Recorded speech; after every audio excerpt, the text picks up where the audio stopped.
Hello, I'm Doreen Fang. I'm the resident chef here on the Vegas Morning Blend in Las Vegas. And today I'm going to show you how to make deep fried Japanese chicken, which is also known as karaage. The ingredients are sake, sugar, soy sauce, mirin, which is a sweet cooking rice seasoning, ichimi togarashi, which is just a single blend of pepper, fresh ginger, fresh garlic, panko breadcrumbs, it's a Japanese breadcrumb, and chicken breast with salt, pepper, and lemon for garnish. All right, to start, we're gonna go ahead and get our chicken breast. We're gonna cut it up into 1-inch thick chunks. And I always use a different cutting board because I just don't want to get any of the chicken juices and stuff like that onto the regular cutting board. So you're basically gonna cut it into strips, which is really easy.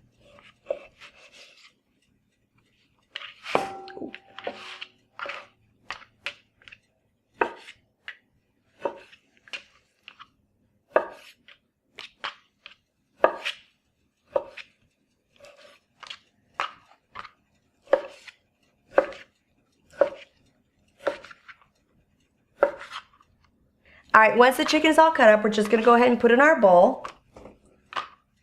And you always have to wash your hands. So let me go ahead and wash it really quickly.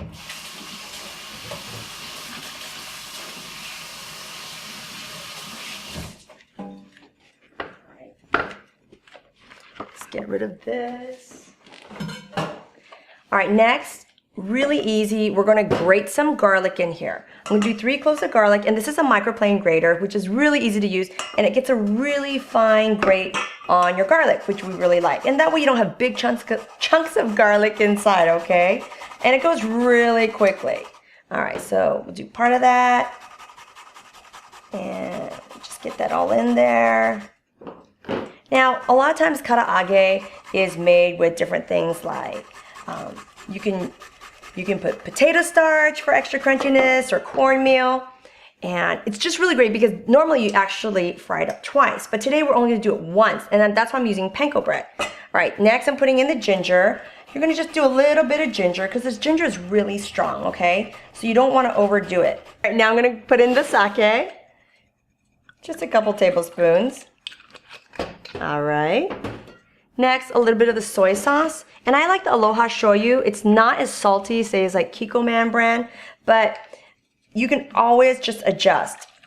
Just a little bit in. And what I mean is like, if it's super salty, you're gonna probably wanna add a little bit more sugar to balance it out, okay? But Aloha Shoyu is very you still get a really mild soy sauce flavor without all that saltiness. All right, next is a little bit of the mirin.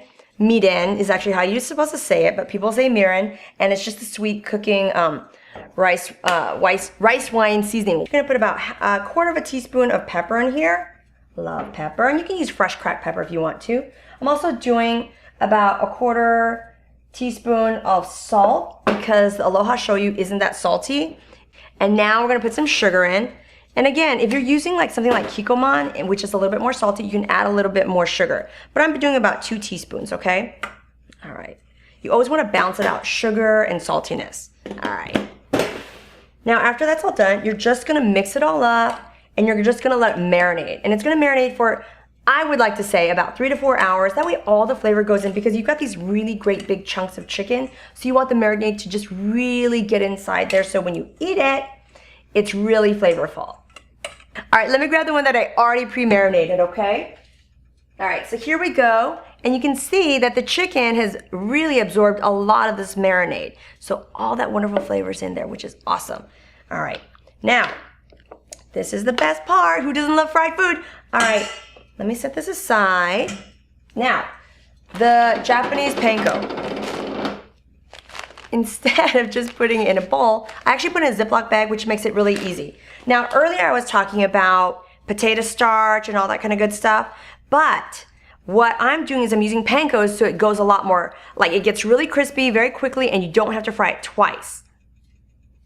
All right, so now I'm gonna put it in the panko, which I'll talk about the Japanese breadcrumbs, and I actually put some inside a Ziploc bag to make it much easier, okay?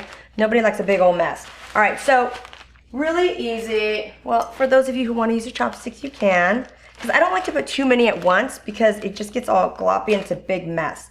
So I'll put in a few at a time. And basically, I'll just shake it up. Now the breadcrumbs itself don't have salt on it. So what I like to do is you can either add some salt to the panko, but sometimes it drops to the bottom, or else what I do is after I fry it, I sprinkle it with a little bit of kosher salt, okay? All right, now let's take a look at our oil. The oil needs to be about 350 degrees, and one of the tests to check it if you don't have a thermometer is actually put a pair of chopsticks in. And if you put the tip of the chopstick in, it'll start sizzling, and that will let you know, like you'll see all these little bubbles, and you'll know that the oil is actually ready to go. When you put the chopstick in, you can see the tip. See how it's bubbling like that? That's telling you that the oil is ready for frying.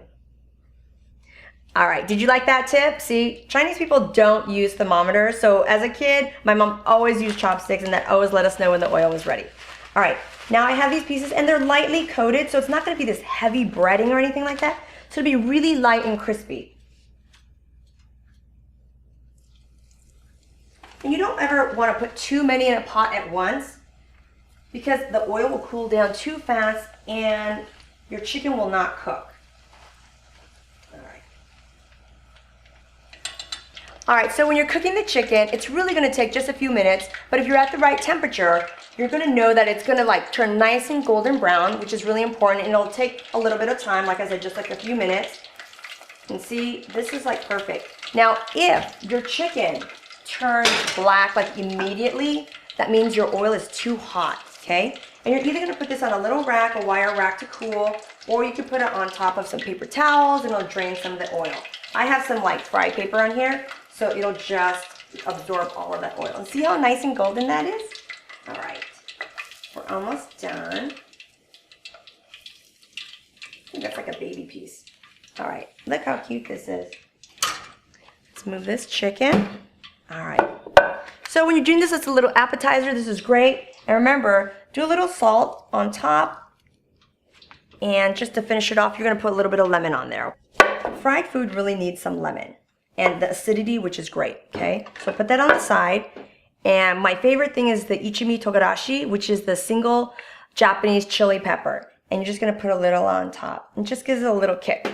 And there you have your karaage deep fried Japanese chicken. This is Doreen Fang, resident chef of the Vegas Morning Blend, and that was my version of deep fried Japanese chicken, also known as karaage. Enjoy!